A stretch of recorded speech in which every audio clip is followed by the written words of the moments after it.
అందరికీ నమస్కారం అండి. ఉద్యోగులకు సంబంధించి మరొక ముఖ్యమైన అప్డేట్ అయితే రావడం జరిగిందండి. ఇక్కడ చూసుకున్నట్లయితే సీఎం చంద్రబాబును శాలువాతో సత్కరిస్తున్న హైకోర్టు ఉద్యోగుల సంఘం అధ్యక్షుడు వేణుగోపాలరావు, చిత్రంలో ఉపాధ్యక్షుడు సురేంద్రనాథ్, ఇతర సభ్యులు కూడా ఉన్నారు. ఇక్కడ చూసుకున్నట్లయితే పీఆర్సీని ఏర్పాటు చేయండి, సీఎం చంద్రబాబును కోరిన హైకోర్టు ఉద్యోగుల సంఘం. హైకోర్టు ఉద్యోగుల సంఘం మంగళవారం సచివాలయంలో ముఖ్యమంత్రి నారా చంద్రబాబును మర్యాదపూర్వకంగా కలిసింది. వేతన సవరణ కమిటీని త్వరగా ఏర్పాటు చేసి 6 నెలల్లో అమలు చేయాలని విజ్ఞప్తి చేసింది.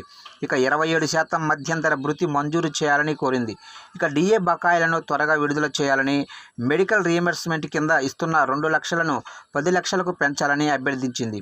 ఉద్యోగులందరికీ కూడా ఇళ్ల స్థలాలు ఇచ్చే అంశాన్ని పరిగణనలోకి తీసుకోవాలంది.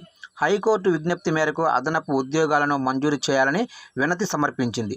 ఈ సందర్భంగా సంఘం అధ్యక్షుడు అక్కిన వేణుగోపాలరావు, ఉపాధ్యక్షుడు కె సురేంద్రనాథ్, కార్యదర్శి ఎం ఎలీషా, ఆర్గనైజింగ్ కార్యదర్శి జి చంద్రబాబు, అలాగనే సంయుక్త కార్యదర్శి జి కోటేశ్వరరావు, కార్యవర్గ సభ్యులు రష్మ, రాంబాబు, సూర్యారావు, శ్రీనివాసు తదితరులు చంద్రబాబును సత్కరించారు.